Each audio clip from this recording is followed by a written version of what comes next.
అట్లా ఉంది. కింద మొత్తం అంతా చెక్కలతో కూడా వంగిపోయినాయి. చాలు చాలు బాదం పాలు పోసినారు. ఒక స్కూప్ ఐస్ క్రీమ్ వేస్తున్నారు. రోడ్డుకి ఈ విధంగా తాళ్ళు అయితే వేస్తున్నారు. చేసేవాళ్ళు 2 ఉంటే చూసేవాళ్ళు 4 ఉండారు. ఆడ ముప్పు నెలలు తిప్పింది అవి పోవా సంకనాకే ఆ వాటని తిప్పుతాయి బైక్లో. మనకైతే వెనకాల టెంకాయ చెట్లు కేరళ నుంచి పట్టుకొచ్చినారంట. ఈ టెంకాయ చెట్ల మధ్యలో ఉయ్యాలు వేసుకొని ఆటే ఊగుతా బీచ్ గాలికి ఎంజాయ్ చేసి సాయంత్రం టైంలో. కానీ ఎందుకు అట్లాగా? అవునా? మనమైతే బీచ్కి వెళ్ళి మళ్ళీ మచిలీపట్నానికి అయితే అంటే బందర్కి అయితే వచ్చినాము. మచిలీపట్నం బందర్ అని అయితే అంటారు. బందర్ అంటే పోర్ట్ అంట. అంటే ఇక్కడ ఏ భాషలో అంటే పర్షియన్ భాషలో బందర్ అంటే పోర్ట్ అని పిలుస్తారంట. ఇంకోటి వచ్చి మామూలుగా హిందీలో బందర్ అంటే కోతి. ఆ బందర్ వేరు, ఈ బందర్ వేరు. మనకి లోకల్గా వచ్చి బందర్ అనే పిలుస్తున్నారు దీన్ని. మనకేంటంటే కొంచెం లాంగ్లో ఉండే వాళ్ళకి ఇది మచిలీపట్నంగా బాగా తెలుసు. నాకు కూడా మచిలీపట్నం గుర్తు. బందర్ అనేది ఇంకో ఊరేమో, సపరేట్ ఊరేమో అనుకుంటా ఉన్నా. ఇక్కడికి వచ్చిన తర్వాత తెలిసింది బందరు మచిలీపట్నం 2 ఒకటే అని. బందర్ ఎందుకు వచ్చింది అంటే పేరు వీళ్ళు డచ్ వాళ్ళు ఇక్కడికి వచ్చినప్పుడు ఈ పోర్టు ఏరియా కాబట్టి అప్పట్లో వాళ్ళకి వర్తకానికి ఎక్కువ ఇక్కడికి వచ్చేవాళ్ళు కాబట్టి ఈ ప్రాంతాన్ని అయితే బందర్ అని పిలిచి అంత ఊరి పేరే బందర్గా అయితే మారిపోయింది. అట్లా బాగా నానుడి ఇది బందర్ అనేది. ఇంకపోతే ఇక్కడ మనం ఆటోలో వచ్చినాం కదా, అతని పేరు పవన్. తనతో మాట్లాడుతామంటే ఇక్కడ ఏంది ఫేమస్ ఫుడ్ అది ఇది అని అడుగుతామంటే ఈ రామయ్య హోటల్ అని అయితే చెప్పినాడు. ఇది ఓన్లీ ప్యూర్ వెజ్ అంట. ఇంకోటి ఏదో ఇక్కడ అప్సరా బాదం పాలు కూడా ట్రై చేయండి అన్న అని అయితే చెప్పినాడు. ఇక్కడ భోజనం చేసుకొని మనం అయితే అప్సరా బాదం పాలు అయితే తాగడం అక్కడ పోయి. ఇక్కడ అంబేద్కర్ విగ్రహం అయితే ఉంది. ఇదిగోండి ఇది రామయ్య మెస్. పూర్తి శాకాహార భోజనం తినే రోడ్రీ. మనం అయితే టోకెన్ ఏంగానే పెద్ద అరిటాకులో ఇవైతే పెట్టినారు. ఫస్ట్ పెరుగు, అప్పడము, ఇది స్వీటు, ఇది పచ్చడి, ఇది పులుసు అన్నము, మజ్జిగ పులుసు ఉంది, పొడి, ఇది ఒక ఊరగాయ, ఇది ఒక పొడి, అవి ఏదో కొన్ని ఉన్నాయి ఆడ. ఇది వచ్చి పచ్చి పులుసు. ఓకే, ఇది పచ్చి పులుసు.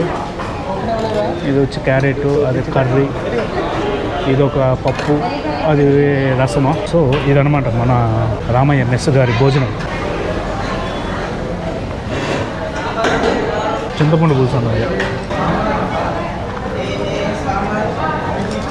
నెయ్యి పోస్తూ ఉంటారట. సూపర్. దీనిలోకి చాలు నెయ్యి పొడి కాంబినేషన్ బాగుంటుంది.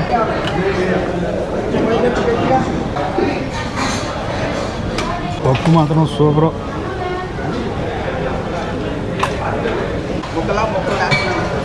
ఎట్టేసినా ఓకే.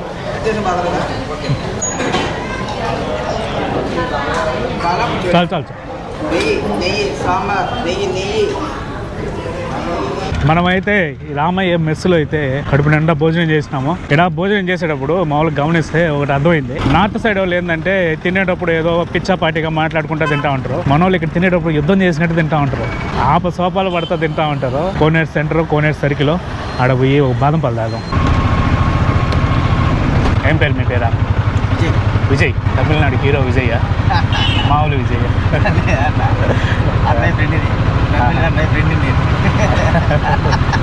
అవునవును. అప్సరా బాదం పాలు. ఇదేనా? ఇది కోనేరు సర్కిల్, కోనేరు సెంటర్ సర్కిల్. మొత్తానికైతే ఇక్కడికి వచ్చినాము. ఏడ అప్సరా బాదం పాలు. ఇది కాదు, ఒకటి ఉండేది 59 షాప్ నెంబరు. అక్కడ ఒకటి ఉంది షాప్ నెంబరు, అది కూడా కాదు, అది డూప్లికేటు, ఇది ఒరిజినల్. ఎంత? 65.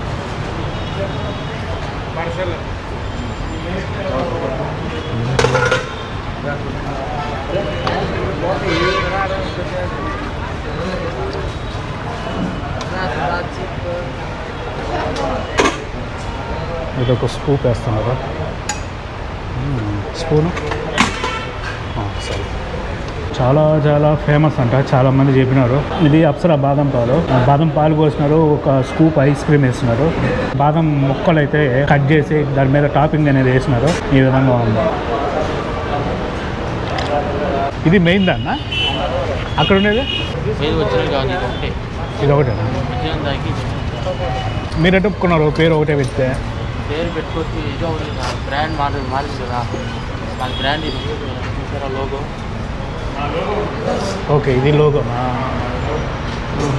అంటే మోడల్ సేమ్ ఒకటేగా ఉంటే అది ఉండదు సార్. మీరు అర్థం చేయండి. అక్కడ చూస్తే 2 ఒకటేలా కనిపిస్తుందా? ఇది అప్సరా బాదం పాల్ ఒరిజినల్. ఇక్కడ ఒకటి ఉంది కదా, దీని పక్కన ఇంకోటి కూడా ఉంది, ఇది కూడా అప్సరానే. పక్కనే చూసేవాళ్ళు కన్ఫ్యూజ్ అయిపోతారు ఏదైతే. ఇప్పుడు మామూలుగా మనం ఏదన్నా ఒక షాప్ పెట్టి పక్కనే ఇంకోటి కాంపిటీషన్ ఇంకోటి కానీ పెట్టినాడంటే వాడి మీద తగు గందరగోళం చేస్తాము. వీళ్ళు ఇంత పెద్ద బిజినెస్ పక్కన అది పెట్టినా కూడా వాళ్ళు ఏమన్నట్లే, మీరేం అనరా అంటే అది మాది ఒరిజినల్, మా దానికి తేడా ఉంటుంది అని చెప్తున్నారు. చాలా కాన్ఫిడెన్స్గా ఉన్నారు వాళ్ళ బ్రాండ్ మీద. అది బాదం పాలు పర్లే బాగానే ఉంది. ఏమంటాం, నాకు ఎండ మీద వచ్చేటానికి కడుపులో చల్లంగా ఉంది తాగిన తర్వాత. బందర్ పోటు పోయేదానికి ఆటోలు ఎక్కడ దొరుకుతాయి? యూట్యూబ్ ఛానల్ తెలీదా? వీడియోలు చూస్తూ ఉంటారు కదా రోజు, యూట్యూబ్లో చూడరా మీరు? యూట్యూబ్ ఆపోనా? మనది ఆపోను. అర్థమైంది. నీకు ఏదైనా కావాలంటే చెప్తా అడ్రస్ అంతే. ఇందాక నుంచి అయితే నిలబడుకున్నాం ఇక్కడ. ఒక ఆటో కూడా పోవట్లే, ఎండ మాత్రం సాగు కొట్టేస్తుంది. పడిపోతా కొద్దిసేపు వేయడం అంటే. ఎదరా కోట ఇప్పుడు మళ్ళీ పోవాలంటే ఇక్కడికి రావాల్సిందేనా ఆటోకి? ఇక్కడ ఉంటాయి ఆటోలు, బస్సులు ఉండే ఆటోలు దొరుకుతాయి.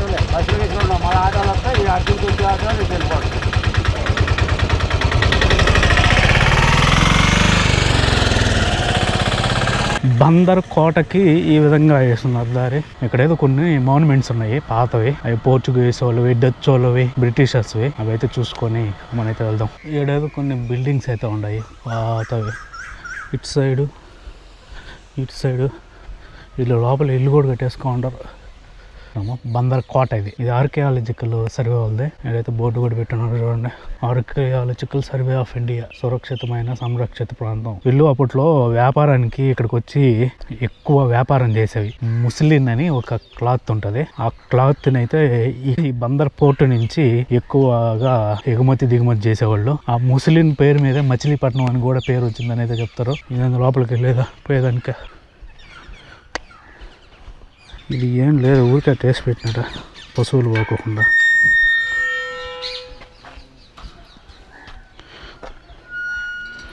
దీన్ని ఉరకాలో వేసి పెట్టినారు. దీన్ని లోపల ఈ విధంగా ఉంది. చల్లంగా ఉందడా, కొనుక్కొని నిద్రపోవచ్చా? స్నేహకమ్మ. ఈ బందర్ కోట మనకి మచిలీపట్నం నుంచి ఒక 2 కిలోమీటర్ల దూరంలో అయితే ఉంటుంది. ఈ కోటని 17వ శతాబ్దంలో డచ్ వారు అయితే నిర్మించినారు. అప్పట్లో మనకి బందర్ అనేది ఇండియాకి యూరోప్కి మధ్య వ్యాపార పరంగా మెయిన్ ఓడర్ ప్రాంతం అనమాట. అలా పోర్చుగీసు, డచ్, ఫ్రెంచ్, బ్రిటిష్ వారు అయితే ఇక్కడ వ్యాపార కేంద్రాలు అయితే ఏర్పాటు చేశారు. ఈ కోటని డచ్ వాళ్ళు తమ వ్యాపార రక్షణ కోసం నిర్మించుకుంటే దాని తర్వాత ఫ్రెంచ్ వాళ్ళు కొంతకాలం దీన్ని అయితే నియంత్రణలోకి తీసుకున్నారు. దాని తర్వాత మళ్ళీ British east India company French నుండి అయితే ఈ కోటను స్వాధీనం చేసుకుంది. బ్రిటిష్ వాళ్ళు అయితే ఈ కోటను ఎక్కువగా యూజ్ చేసుకున్నారు. కానీ 1864లో వచ్చిన భయంకరమైన ఉప్పెన కారణంగా ఈ కోట బాగా దెబ్బతిని దీని ప్రాముఖ్యత అయితే తగ్గిపోయింది. ఇక్కడ మెట్లు ఉన్నాయి, ఈ మెట్లు ఎక్కి పైకి పోదాం. పైన నుంచి ఎలా ఉందో చూద్దాం. ఓహో, ఈడ పరిస్థితి దారుణంగా ఉందమ్మా. అబ్బో భలే ఉంది ఇదే. పైన నుంచా వ్యాపారం, పైన నుంచి అంతా కుంగిపోయింది ఇది. దాని మీద ఎక్కి నడిచినా కూడా మన లైఫ్కి గ్యారంటీ లేదు ఇప్పుడు. అట్లా ఉంది. కింద మొత్తం అంతా చెక్కలతో కూడా వంగిపోయినాయి. సో ఈ విధంగా ఉంది పైన నుంచి వ్యూ. ఇదనమాట బందర్ కోట.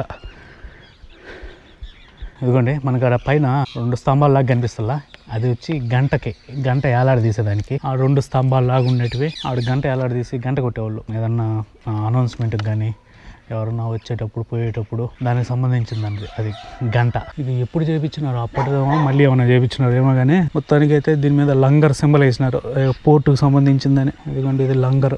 మనము మంచి మధ్యాహ్నం టైంలో వచ్చినాం కదా, ఈ మధ్యాహ్నం ఒక్కరు కూడా లేరు ఈదుల్లో, ఖాళీగా ఉన్న ఈదులన్నీ. ఇక్కడ ఏంటంటే ఇక్కడ ఒక శిలాఫలకం అనేది ఒకటి ఉంది. దేనికి సంబంధించిందంటే సైక్లోన్ వచ్చి ఇక్కడైతే ఒక పెద్ద బేభత్సం అయితే జరిగింది. ఇక్కడ ఉంది మోన్యుమెంట్, పెద్ద స్తూపం. ఇక్కడ ఒక రాసింది చూడండి, దిస్ మోన్యుమెంట్ మ్యాయా ఫ్రోవాల్, దానికి సంబంధించిన శ్మశానం ఇది. ఈ స్తూపాన్ని అయితే అప్పట్లో ఏర్పాటు చేసినారు. ఎట్లా పోవచ్చా లోపలికి? శ్మశానం వాటిక లోపలికి అలో ఉందో లేదో, రావచ్చా లోపలికి? ఆడదాకా పోయిస్తా.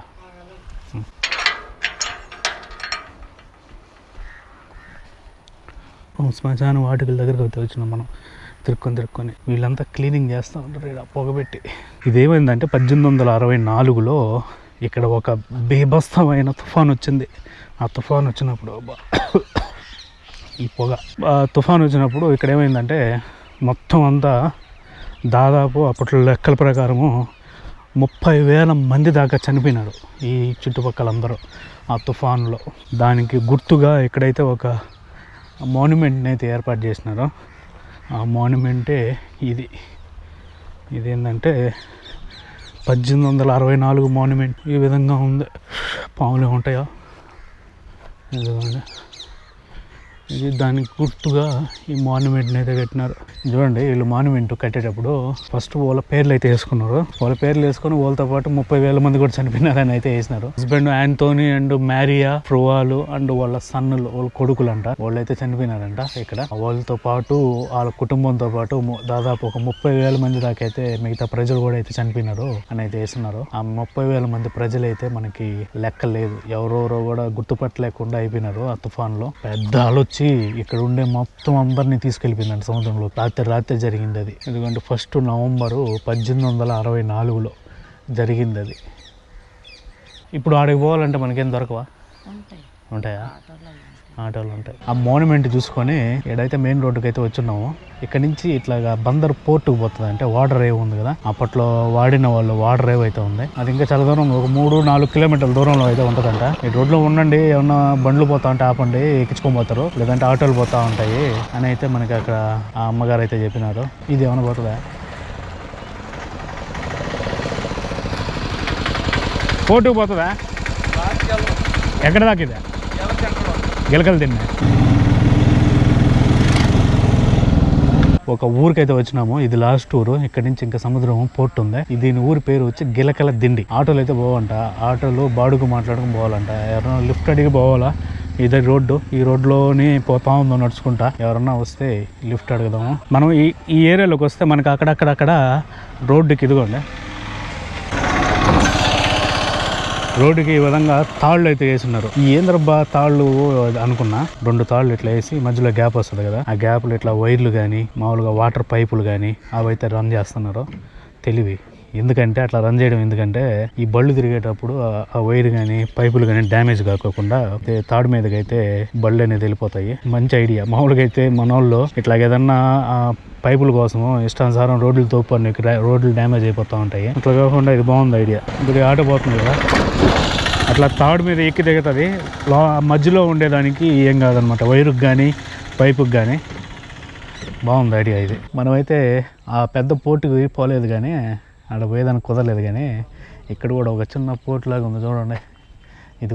అది కూడా ఇట్లాగే ఉంటుంది. ఇక్కడ ఇదేంటంటే కృష్ణా నది వెళ్ళి సముద్రంలో కలిసే ప్రాంతము. ఇక్కడ ఒక చిన్న పాయలుగా ఇక్కడికి వచ్చిన తర్వాత కృష్ణా నది చిన్న ఒక బ్రాంచెస్గా విడిపోయి సముద్రంలో అయితే కలుస్తుంది. అలా బ్రాంచెస్గా విడిపోయినప్పుడు ఆ సముద్రంలో ఆ బ్రాంచుల్లోకి సముద్రం నీళ్ళు కూడా వచ్చి ఇక్కడైతే స్టేషనరీగా ఉంటాయి. వాటర్ అనేది పెద్దగా మూమెంట్స్ లేకోకుండా మనకేంటంటే అప్పుడు షిప్పులు నిలుపుకునేదానికి బాగుంటుంది ఈ ప్రాంతాల్లో. అట్లాగా ఇక్కడ బందర్ పోర్ట్ అనేది బాగా ఏర్పడింది. అప్పట్లో కన్వీనియంట్గా ఉన్నింది. అంటే అప్పట్లో అంత టెక్నాలజీ లేదు కాబట్టి న్యాచురల్గానే మనకు కన్వీనియంట్ ఉండే ప్లేస్ని అయితే అప్పట్లో సెలెక్ట్ చేసుకొని వాళ్ళైతే పోర్టులు అనేది డెవలప్ చేసినారు. అట్లాంటి ప్రాంతం ఈ మచిలీపట్నం ప్రాంతం కూడా. ఇక్కడ ఏంటంటే మనకి ఆ కృష్ణా నది వల్ల బ్రాంచెస్లో వాటర్ స్టేషనరీగా ఉండడం వల్ల మనకి పడవలు అయితే అప్పట్లో ఒడిదుడుకులు అంటే కదలికలు లేకోకుండా నిలబడి ఉండేటివి. దాని అట్లా నిలబడినప్పుడు దాంట్లో ఏమన్నా సామాన్లు దింపుకునేదానికి ఎక్కించుకునేదానికి కన్వీనియంట్గా ఉంటుంది. ఈ ప్రాంతం అయితే ఆ విధంగా అయితే డెవలప్ అయింది. ఇది పడవలు ఈ విధంగా అయితే నిలబెట్టుంటారు అక్కడ కూడా. సో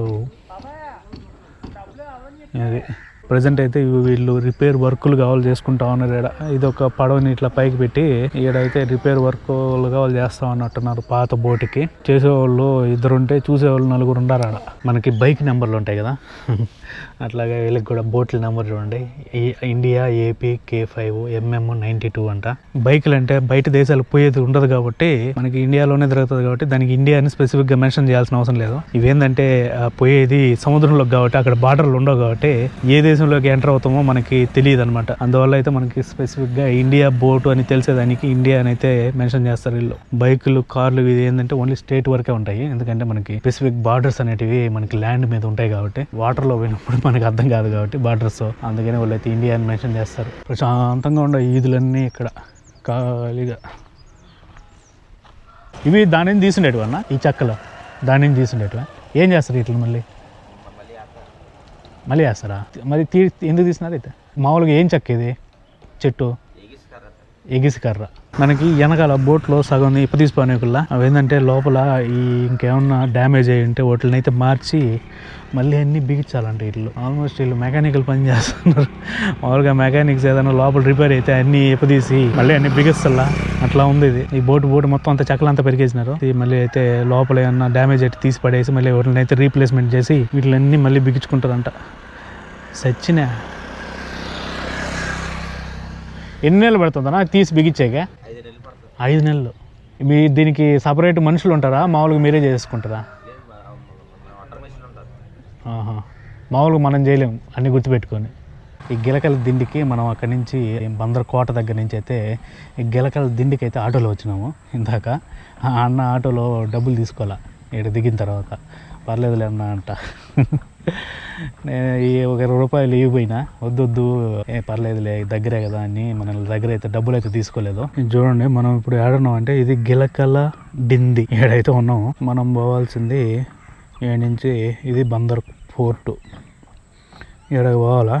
కానీ చూడండి ఏ ఏరియాలో ఉన్నాం మనం అంటే చూడండి. సో ఇది మచిలీపట్నం మన ఆంధ్రప్రదేశ్లో ప్రజెంట్ ఏడున్నాం మనం. అది పరిస్థితి. ఈ గ్రీన్ డాట్లన్నీ ఏందనుకున్నారు, సెర్చ్ చేస్తూ ఉంటాయి కదా ఏమన్నా మంచి లొకేషన్స్ ఉన్నాయని. చూసుకున్నప్పుడు బాగా ఇంట్రెస్టింగ్గా ఉంటే అట్లా గ్రీన్ మార్క్ పెట్టుకుంటా, సేవ్ చేసుకుంటా. అట్లాగా చూడండి ఎన్ని పెట్టుకోండి ఇండియాలో. దీంట్లో ఈ పార్ట్ అన్నీ కవర్ చేసినాము. ఈ పార్ట్ ఉన్నాయి ఇంకా కవర్ చేయాల్సింది మనం. ఇదిగోండి ఈడ నిలబడి దాదాపు ఒక 45 నిమిషాలు అయితే అవుతా ఉంది. ఇక్కడ ఇప్పుడు వరకు ఒక ఆటో కానీ ఒక బైక్ కానీ ఇటు పోయేవి అయితే ఏం లేవు. అంతా ఇక్కడ ఊర్లోకే పోతున్నారు. ఆ పోర్టుకు పోయేదానికి ఏం దొరకట్లా మనకి. నడుచుకుంటూ పోదామంటే ఒక 3-4 కిలోమీటర్లు వస్తూ ఉంది. ఇప్పుడు మనకి అంత ఓపిక లేదు. ఎవరన్నా లిఫ్ట్ అడిగి అయితే మనం అయితే తిరిగి బందర్కి అయితే వెళ్ళిపోదాము. సో ఈ రోజు అయితే వీడియోలో మనము మచిలీపట్నం బీచ్, అదేవిధంగా మచిలీపట్నంలో కొన్ని ప్లేసెస్, దాని చుట్టుపక్కల కొన్ని ప్లేసెస్ అయితే కవర్ చేసినాం ఈ వీడియోలో. నెక్స్ట్ వీడియోలో ఇక్కడ హంసల దీవ్ అనే ఒకటి ఉంది. అక్కడికి పోయేదానికి కష్టం అని చెప్పినారు అడిగితే, కనుక్కుంటే. కానీ ట్రై చేద్దాం అక్కడికి వెళ్ళేదానికి. ఈ వీడియో అయితే ఇక్కడ క్లోజ్ చేస్తున్నా. ఈ వీడియో కనుక నచ్చినట్లయితే ఒక లైక్ చేయండి. అదేవిధంగా మన ఛానల్ అయితే సబ్స్క్రైబ్ చేసుకొని మనం అయితే మళ్ళీ వీడియోలోకి వెళ్దాం. Until then by.